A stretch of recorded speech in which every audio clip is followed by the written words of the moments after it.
우리가 오늘 읽은 본문의 말씀 중심으로 내가 돌아올 때까지 라는 제목으로 우리 말씀의 은혜를 함께 나누기 원합니다.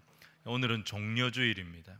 그래서 누가복음 19장 말씀을 함께 나누려고 합니다. 근데 이 말씀의 배경이 뭐냐면 예수님께서 예루살렘을 향해 올라가시는 내용입니다. 예루살렘에 올라가시는 이유가 뭡니까?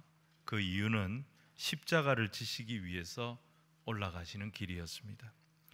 예수님은 십자가를 지기 위해서 예루살렘으로 올라가시는데 갈릴리를 출발해서 그 경유지로 여리고를 선택하시고 여리고를 통과하십니다. 그 여리고에서 누구를 만나셨느냐? 삭개오라고 하는 한 세리장을 만납니다.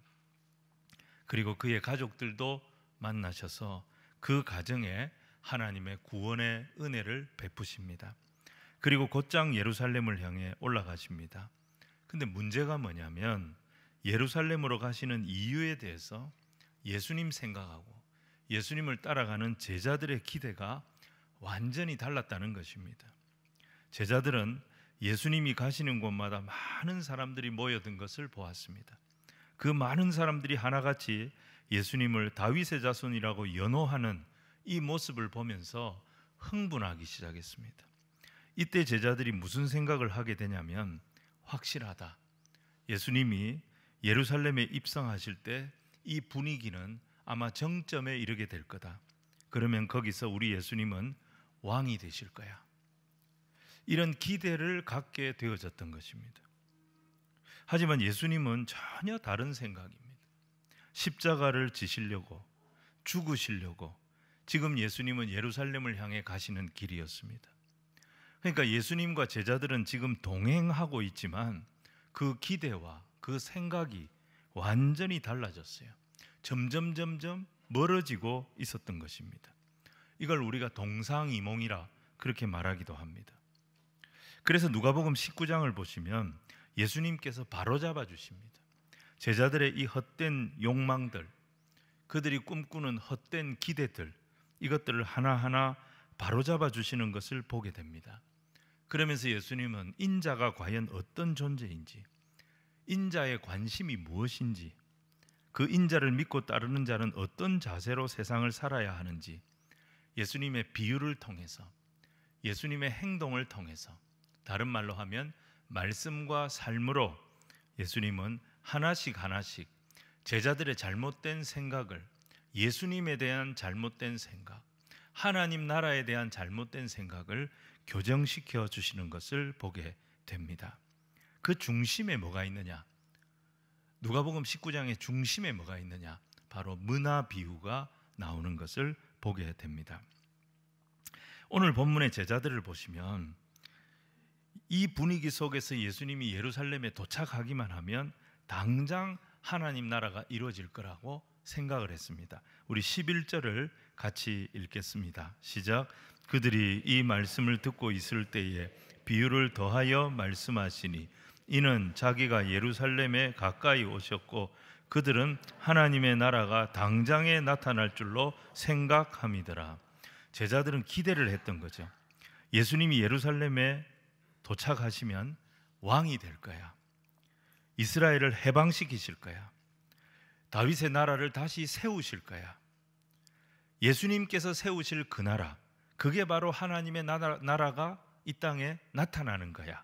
이렇게 생각을 했던 겁니다. 그래서 그 기대에 들떠 있었던 거죠. 근데 예수님이 말씀하시는 하나님의 나라는 그런 나라가 아니었습니다. 예수님이 십자가를 지셔야 하는 나라였습니다. 십자가를 지시고 죄와 사망과 지옥 권세를 이기고 부활하셔서 그 역사를 믿는, 그 주님이 하신 일을 믿는 자들의 심령에 전인적인 구원이 일어나도록 하는 그것이 하나님의 나라였던 것입니다. 아직도 우리가 이 세상 나라 가운데 살고 있지만 영원한 하나님 나라의 도래를 꿈꾸면서 세상의 법이 아니라 하나님의 법을 좇아 사는 하나님의 백성들의 공동체를 세우는 것이 하나님의 나라를 이 땅에 임하게 하는 길이었던 것입니다. 하나님 나라는 제자들이 생각하는 나라와 달랐습니다. 유대 나라라는 작은 나라가 로마를 이기고 독립하는 그런 정치적 개념의 나라가 아니었던 것입니다. 이걸 정리해 주시고 교정해 주시려고 예수님은 비유로 말씀을 하셨던 것입니다. 그래서 오늘 첫 번째가 뭐냐? 예수님은 제자들의 헛된 생각을 문화 비유를 통해서 바로잡아 주고 계십니다. 이 문화 비유의 핵심 내용이 뭐냐면 제자들의 기대와 달리 예수님은 예루살렘에서 십자가를 지게 됩니다. 그리고 고난당하시고 죽임당하실 것입니다. 그렇다 할지라도 제자들의 기대와 다르게 예수님께서 고난당하는 길, 죽임당하는 길을 간다고 할지라도 예수님은 영원히 우리의 왕이시라는 것을 인정하라는 것입니다. 12절과 13절 말씀 우리 같이 한번 읽겠습니다. 시작.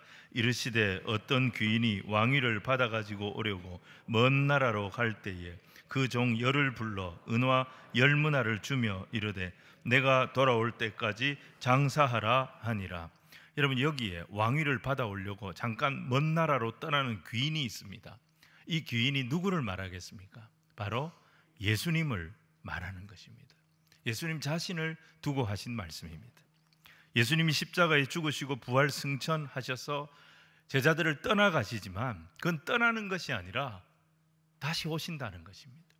멀지 않은 때에 예수님 다시 오신다는 것입니다. 이게 문화 비유입니다. 여러분, 이 문화 비유와 비슷한 비유가 달란트 비유입니다. 비슷한 비유인데 사실 다른 비유입니다. 뭐가 다릅니까? 몇 가지가 있는데 첫 번째는 문화의 가치가 달란트의 가치에 비해서 현저히 적다는 것입니다. 여러분, 한 달란트는요 600데나리온입니다. 한 데나리온은 노동자가 열심히 일해서 하루 동안 버는 일당입니다. 그러니까 1달란트는 6,001 분량의 일당입니다. 안식일 빼고 절기 빼고 나면 노동자가 1년에 한 300일 일할까요? 그렇다면 거의 20년 동안 하루도 거르지 않고 일하면서 한 푼도 빼지 않고 모아야 얻을 수 있는 가치, 재산이 한 달란트입니다. 근데 문화는 다릅니다. 문화는 60분의 1 달란트입니다. 그러니까 노동자의 100일치 일당이라고 보시면 됩니다. 달란트에 비하면 액면가도 훨씬 적지만 여기서 중요한 것은 뭐냐? 달란트는 6,000일치의 일당이라는 거예요. 근데 문화는 100일치의 일당이라는 것입니다. 그래서 달란트 비유가 나오는 마태복음 25장 19절을 보시면요, 이런 말씀이 있습니다. 오랜 후에 그 종들의 주인이 돌아와 그들과 결산합니다. 문화 비유도 결산하고 달란트 비유도 결산하는데 달란트 비유는 오랜 후에 돌아옵니다. 그러니까 이 달란트 비유의 핵심이 뭐냐면 긴 기간을 준다는 것입니다. 긴 기간을 주고 이 일생에 해당되는 긴 기간 동안 너희가 어떻게 살아야 할 것인가, 어떻게 살아왔는가, 이걸 가지고 결산한다는 말씀입니다. 근데 문화 비유는 다릅니다. 달란트에 비해서 짧은 기간입니다. 근데 문제가 뭐냐면 왕위를 받기 위해서 먼 나라로 간 그 귀인이 곧 돌아옵니다. 귀인이 곧 돌아온다는 사실을 믿는 자들은 예수님을 보이지 않지만 왕으로 생각합니다. 그리고 그 기간 동안 예수님이 주신 명령에 충성할 겁니다. 근데 믿지 않는 사람들이 있었습니다. 예수님이 눈에 보이지 않으니까. 그리고 십자가에 달려서 자기들의 기대와 다르게 예수님께서 허망하게 그냥 죽으시니까 저게 무슨 왕이야 하면서 예수님의 왕권을 인정하지 않고 돌아서는 이들이 생긴다는 것입니다. 결국 그들이 어떻게 됩니까? 망하게 되죠. 그래서 언제 어디서나 다시 오실 예수님 기다리며 그 예수님의 왕되심을 인정해라. 이게 문화 비유의 핵심 메시지입니다. 여러분, 문화 비유가 달란트 비유와 다른 또 한 가지가 뭐냐면 모든 종들에게 똑같이 공평하게 한 문화씩을 맡겼어요. 달란트는 다르죠. 달란트는 3명에게 맡겼습니다. 근데 각자 다릅니다. 어떤 사람은 5달란트, 어떤 사람은 2달란트, 어떤 사람은 1달란트, 각각 다르게 맡겼습니다. 그러니까 이 달란트 비유는 우리 일생에 주신 어떤 은사들을 말하는 것입니다. 한 달란트가 결코 작지 않습니다. 노동자가 20년을 일해야 모을 수 있는 돈입니다. 그럼 2달란트는 거의 40년을 일해야 됩니다. 5달란트는 사람이 모을 수 있는 돈이 아닙니다. 100년이 필요합니다. 그러니까 이것은 어떻게 보면 하나님께서 각자에게 주신 어떤 은사입니다. 은사는요, 사람마다 똑같지가 않습니다. 공평하지가 않습니다. 다 다릅니다. 우리는 공평하기를 원하지만 우리 인생이라는 거 한번 들여다보십시오. 우리 인생은 절대 공평하지 않습니다. 첫째, 뭐가 공평하지 않습니까? 인물이 공평하지 않습니다. 태어날 때부터 잘생긴 사람이 있어요. 태어날 때부터 이쁜 사람이 있어요. 근데 어떤 사람은 많은 관리가 필요하고 또 현대의학의 도움이 필요하고 그런 분들이 있습니다. 그런 분들이 참 태어날 때부터 잘생긴 분을 보면 얼마나 부럽습니까? 저도 부럽습니다. 여러분, IQ가 공평합니까? 머리가 공평해요? 그렇지 않습니다. 어떤 애는 태어날 때부터 너무너무 총명합니다. 근데 어떤 애는 시험 치고 나서 중요한 게 뭔지 압니다. 다릅니다. 머리 좋은 친구들 보면 너무 부럽습니다. 사람이 다 똑같지 않아요. 체력이 공평합니까? 어떤 사람은 날 때부터 건강한 사람이 있어요. 근데 어떤 사람은 태어나서 얼마 안 돼서부터 계속 병원 신세를 져야 되는 사람이 있습니다. 연약한 사람이 볼 때 건강한 사람은 얼마나 부럽습니까? 물려받은 재산이 공평합니까? 그렇지 않습니다. 어떤 사람은 부모 잘 만나서 그렇게 걱정 안 하고 살아도 되는 사람이 있는가 하면 자기가 다 해야 되는 사람이 있습니다. 생각해 보면 세상은 공평하지 않습니다. 그런데 이 달란트 비유는 뭐냐면 이 모든 것을 그냥 받아들이는 거예요. 받아들이면서 다른 사람하고 비교하지 말고 내게 주신 은사가 뭔가, 그것도 작은 게 아니에요. 5달란트하고 비교하니까 1달란트가 작아 보이지, 이 1달란트도 웬만한 노동자가 20년을 일해도 못 모으는 엄청난 돈입니다. 내게 주신 은사가 무엇인지 발견하고 그거 잘 관리해서 그거 감당하면 결국에는 뭐예요? 5달란트 받은 사람이나 2달란트 받은 사람이냐, 하나님 앞에 똑같은 칭찬을 받게 되는 것을 보게 됩니다. 그런데 문화 비유는 달란트 비유하고 달라요. 문화 비유는 차이가 없어요. 10명의 종을 불러가지고 공평하게 10사람 모두에게 한 문화씩을 맡겼습니다. 그리고 이걸 가지고 내가 돌아올 때까지 너희는 장사해라, 그렇게 명령을 하고 귀인이 떠납니다. 자, 왕이신 예수님께서 우리 모두에게 공평하게 맡기셨어요. 동일하게 맡기셨어요. 여러분, 그게 뭘까요? 가난하든 부유하든 똑똑하든 그렇지 않든 건강하든 연약하든 모든 사람에게 우리 주님께서 똑같이 동일하게 맡기신 것이 있어요. 그게 뭘까요? 그게 2가지입니다. 하나는 영생의 복음입니다. 이 복음은 우리 모두에게 똑같이 주셨습니다. 또 하나는 뭐냐? 오늘이라고 하는 시간입니다. 이건 우리 모두에게 주님이 똑같이 주셨습니다. 이걸 가지고 장사하라는 의미는 뭐겠습니까? 왕이신 주님 반드시 돌아오실 텐데, 돌아오실 때까지 우리 구주께서 맡기신 이 복음을 때를 얻든지 못 얻든지 힘써 전하는 자가 되라는 말씀인 것입니다. 요약하면 문화 비유는 2가지죠. 하나는 언제 어디서나 예수님이 우리의 왕이심을 인정하며 살라는 것입니다. 또 하나는 그 왕이 다시 오시니까 다시 오실 때까지 왕이신 예수님께서 맡기신 이 복음 전하는 사명, 여기에 힘쓰는 자가 되라는 메시지인 것입니다. 근데 문제는 뭐냐? 우리는 눈에 뭐가 보이면 교만해지고요, 눈에 뭐가 보이지 않으면 낙심하고 염려에 빠지게 된다는 것입니다. 그래서 예수님 또 다른 말씀을 주셨습니다. 마태복음 6장 26절을 우리 같이 한번 읽겠습니다. 시작. 공중의 새를 보라. 심지도 않고 거두지도 않고 창고에 모아 들이지도 아니하되 너희 하늘 아버지께서 기르시나니 너희는 이것들보다 귀하지 아니하냐. 공중의 새를 보라는 거예요. 심지도 않고 거두지도 않고 창고에 모아 들이려고 아둥바둥 염려하면서 사는 거 봤냐? 이 질문을 하시는 거예요. 자, 27절, 28절 이어서 계속 읽겠습니다. 시작. 너희 중에 누가 염려함으로 그 길을 한 자라도 더할 수 있겠느냐? 또 너희가 어찌 의복을 위하여 염려하느냐? 들의 백합화가 어떻게 자라는가 생각하여 보라. 수고도 아니하고 길쌈도 아니하느니라. 예수님 강조하시는 게 뭐예요? 공중의 새, 들의 백합화, 하나님이 기르신다는 거예요. 들의 백합화, 솔로몬이 입은 옷과 비교가 안 될 정도로 아름다운 그 의복을 하나님이 입혀주신다는 거예요. 그래서 여러분, 이 공중새와 들의 백합화 비유의 핵심 단어가 뭐냐?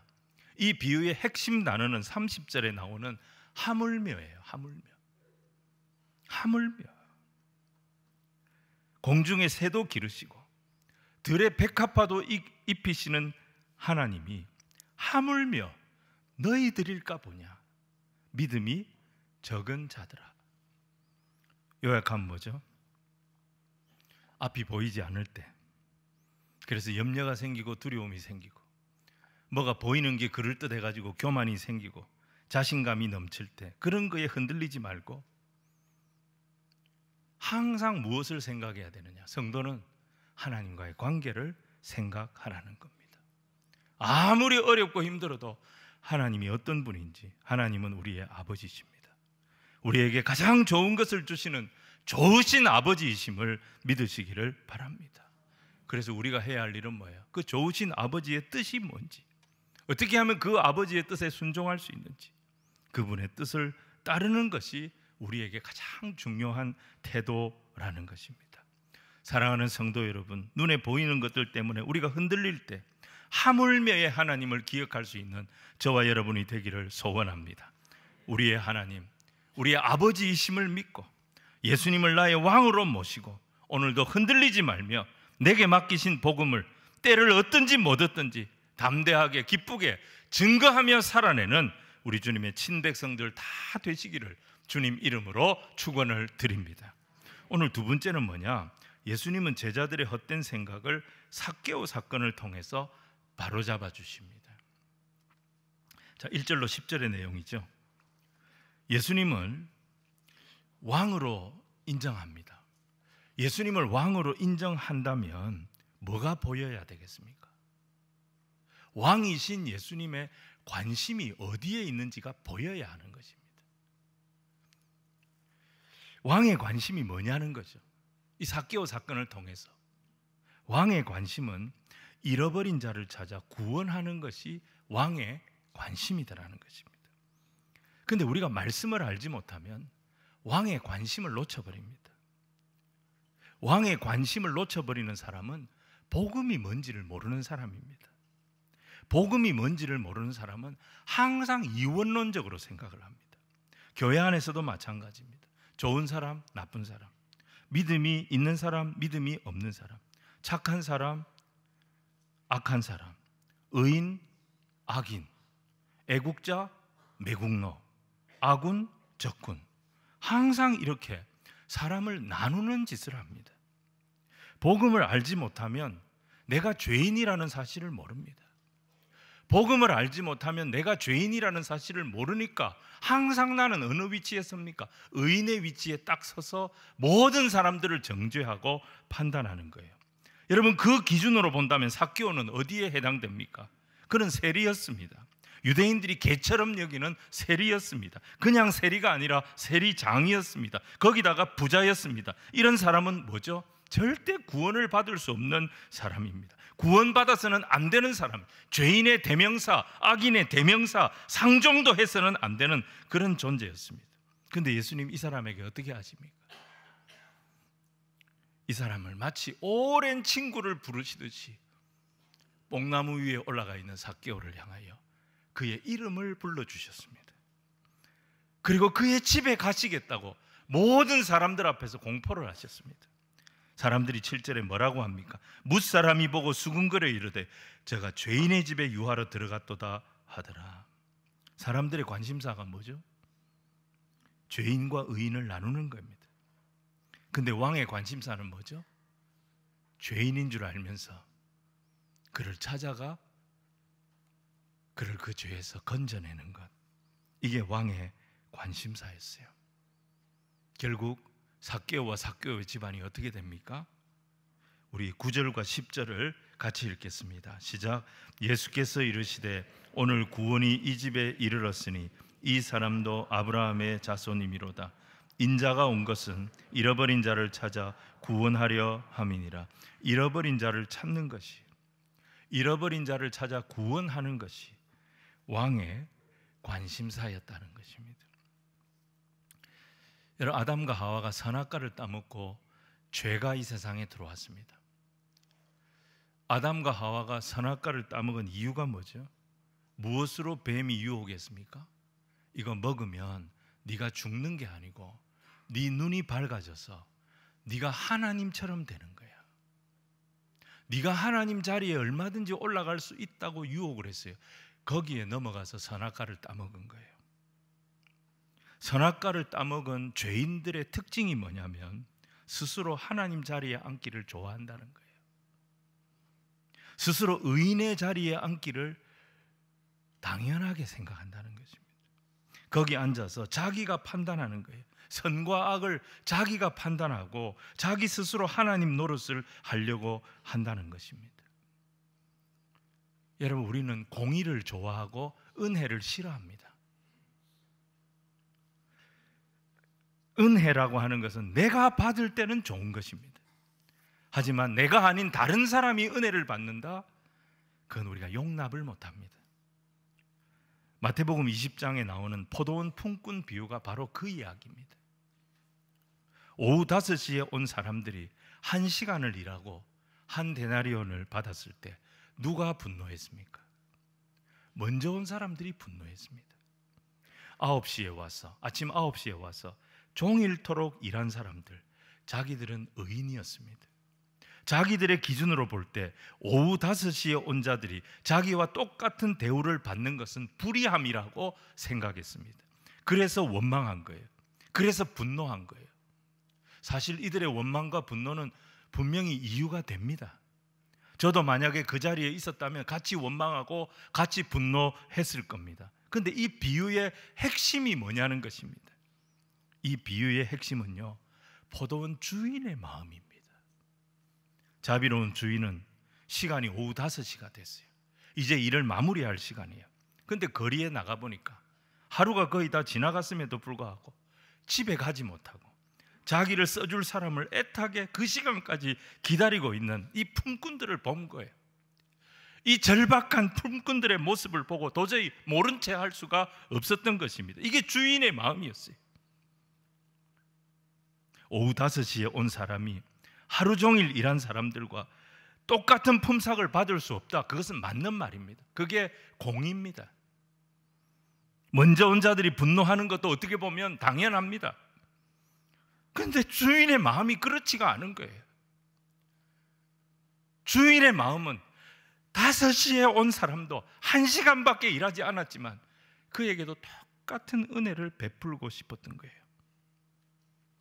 여러분, 아무 자격도 안 되고 잘한 것도 없는데 구원받을 길이 없었던 우리를 모른 채 지나갈 수 없어서 하나님은 스스로 자기 아들의 핏값을 대신 치르게 하시고 우리를 구원해 주신 것입니다.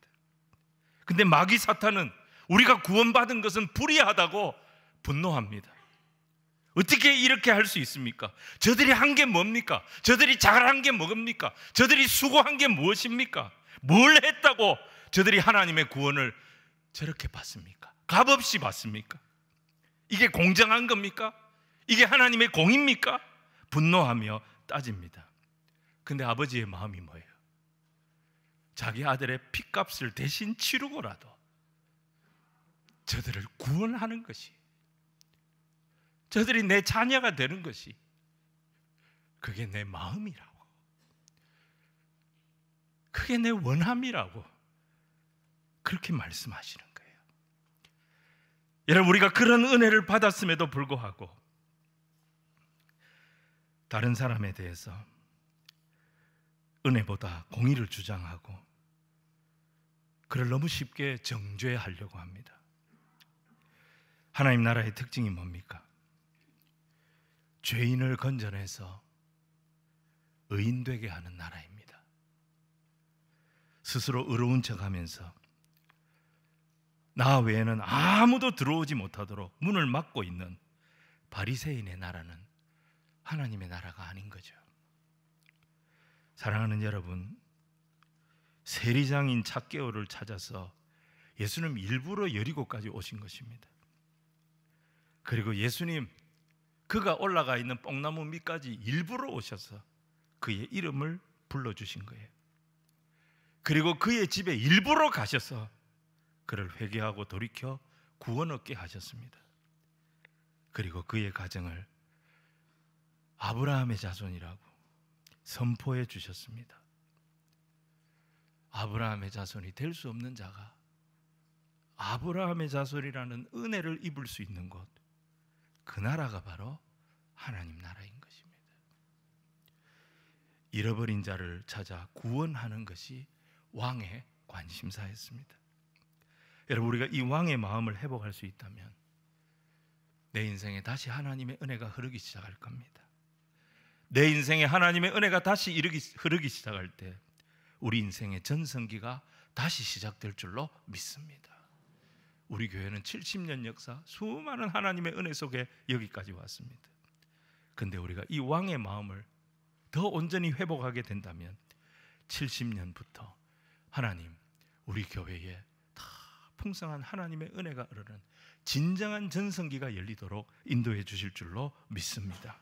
zac개오 사건 통해 우리 예수님 제자들의 헛된 생각을 이렇게 교정해 주셨던 거예요. 자, 세 번째, 예수님은 제자들의 헛된 생각을 예루살렘 입성하시는 모습을 통해서 바로잡아 주십니다. 예루살렘 입성하시는 모습을 통해서 예수님은 세 가지를 보여주십니다. 하나는 나귀를 타고 입성하십니다. 그리고 41절 보시면 예루살렘 성을 보시고 눈물을 흘리십니다. 그리고 세 번째 45절 이후에 제일 먼저 뭘 하시느냐? 예루살렘 성에 입성하셔서 성전을 정화하십니다.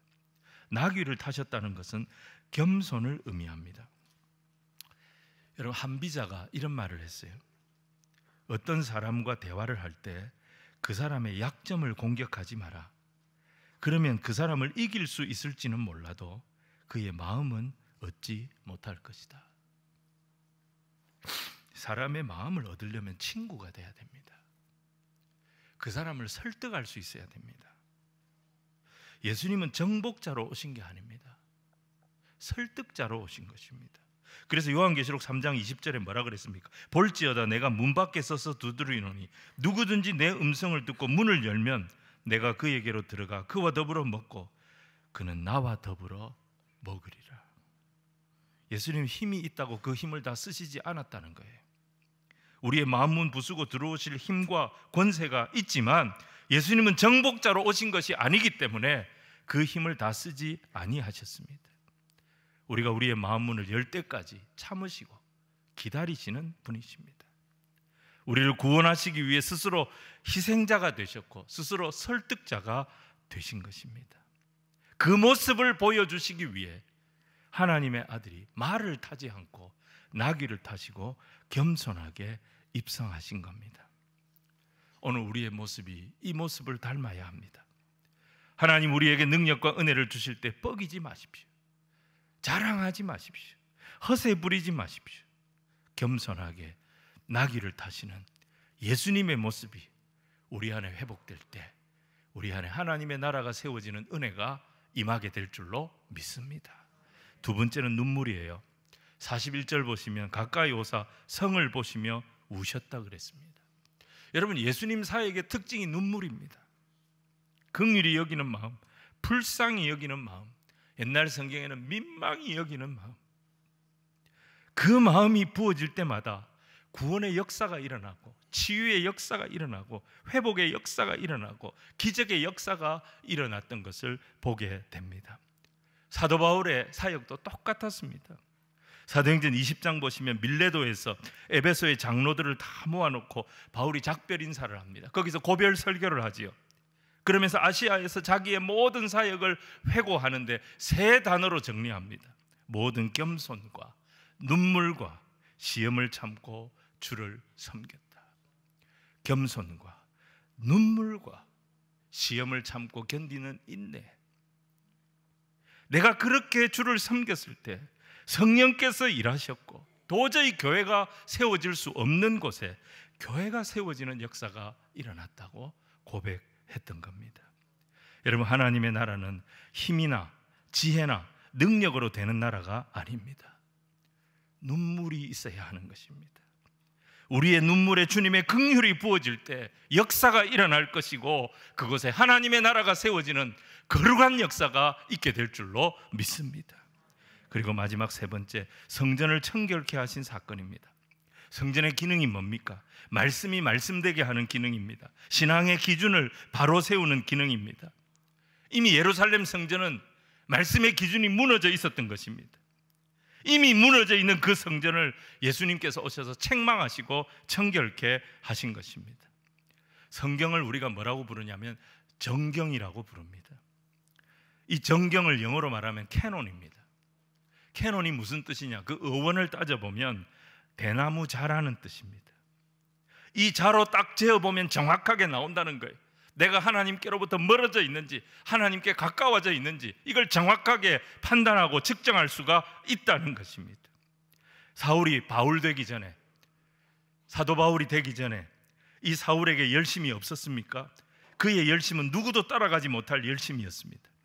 하지만 그 사울에게 없는 것이 있었습니다. 그게 뭡니까? 디모데전서 1장 13절 보니까 내가 전에는 비방자요 박해자요 폭행자였으나 도리어 긍휼을 입은 것은 내가 믿지 아니할 때에 알지 못하고 행하였음이라 그랬습니다. 그에게 기준이 없었던 거예요. 말씀이 없었던 거예요. 자기는 말씀을 안다고 생각했지만 그는 하나님의 말씀을 몰랐던 사람이었습니다. 이게 문제였어요. 기준이 잘못되니까 그는 열심히 했는데 박해자가 되어져 있었고 비방자가 되어져 있었고 폭행자가 되어져 있었고 엉뚱한 열심자, 악한 열심자가 되어 있었던 것입니다. 그래서 어떤 열정보다 어떤 헌신보다 중요한 것이 뭐냐? 바른 말씀을 갖는 거예요. 바른 기준을 갖는 것입니다. 말씀으로 오신 예수님의 의도를 알지 못하니까 제자들은 지금 예수님과 동행하고 있으면서도 어떻게 됩니까? 그 예수님과 점점 멀어져서 엉뚱한 꿈을 꾸고 헛된 기대를 하고 있는, 예수님과 전혀 상관없는 그런 사람이 되어 있었던 것입니다. 하지만 예수님 어떻게 하십니까? 마지막까지 제자들의 이 헛된 꿈을 교정시켜 주십니다. 제자들이 헛된 꿈을 꾼다고 쫓아내지 아니하셨어요. 자격 없는 놈들이라고 책망하면서 멀리하지 아니하셨어요. 예수님은 끝까지 그들의 좋은 친구가 되어 주셨고 그들을 다 설득해서 주의 종, 사도가 되게 하셨습니다. 도마 같은 사람은 예수님 부활하고 난 뒤에도 나는 예수님 못 믿겠다고 예수님 앞에 나오지 않았어요. 그때 예수님 어떻게 하십니까? 도마를 찾아가셔서 그의 손에 못자국을 보여주시고 여기에 손을 넣어보라고 하셨어요. 창자국을 보여주시고 여기에 네 손을 대보라고 하셨어요. 네가 본고로 믿느냐? 보지 않고 믿는 자가 복되다. 이 말씀을 주셨을 때 도마가 어떤 고백을 합니까? 나의 주, 나의 하나님이십니다. 우리 예수님 제자들을 물리치지 아니하셨어요. 자격 없다고, 변화가 없다고, 딴 생각했다고 야단치고 쫓아내지 아니하셨어요. 그들을 끝까지 교정시켜 주시고 설득하셨어요. 그들의 입에서 나의 주시오, 나의 하나님이십니다. 이 고백이 나오도록 만드시는 나의 가장 좋은 친구가 되신 분이 우리 예수님이심을 기억하시기 바랍니다. 오늘 말씀 정리하겠습니다. 오늘 19장은요 십자가를 지기 전에 헛된 꿈에 빠져 있었던 제자들에게 보여주신 말씀이고 제자들을 교정해 주신 말씀이에요. 핵심은 문화 비유였습니다. 언제 어디서나 예수님의 왕되심을 인정하라는 거예요. 우리가 주님의 왕되심을 인정하면 뭐가 보이느냐? 왕의 관심사가 뭔지 그게 궁금해지고 그게 보이는 거예요. 왕의 관심사는 우리가 판단하고 정죄하는 의인의 자리에 서 있는 것이 아니라 잃어버린 자를 찾아 구원하는 왕의 관심사에 동참하는 것이었습니다. 이 왕의 관심에 순종하는 구체적인 방법이 뭐였습니까? 그게 겸손이고 그게 눈물이고 그게 바른 말씀의 기준이었습니다. 이 세 가지를 가지고 때를 얻든지 못 얻든지 우리 모두에게 공평하게 맡기신 이 복음을 힘써 전해서 우리가 사는 땅에 하나님의 나라를 세우는 이것이 예수께서 우리를 향하여 가지고 계신 꿈이라는 것입니다. 우리가 감당해야 할 사명이라는 것입니다. 오늘은 종려주일입니다. 예루살렘 향해 다가가시는 예수님 바라보며 예수님 뭐라고 내가 돌아올 때까지, 주님 다시 오실 때까지 내 뜻을 좇아 살며 십자가의 길을 따라가는 그런 내 백성이 되어줄 수 없겠냐? 우리를 향하여 기대하시고 주님의 손을 내미시는 그 손을 붙잡고 주님과 진심으로 동행할 수 있는 그런 주님의 제자들, 주님의 자녀들이 저와 여러분이 되기를 주님 이름으로 축원을 드립니다.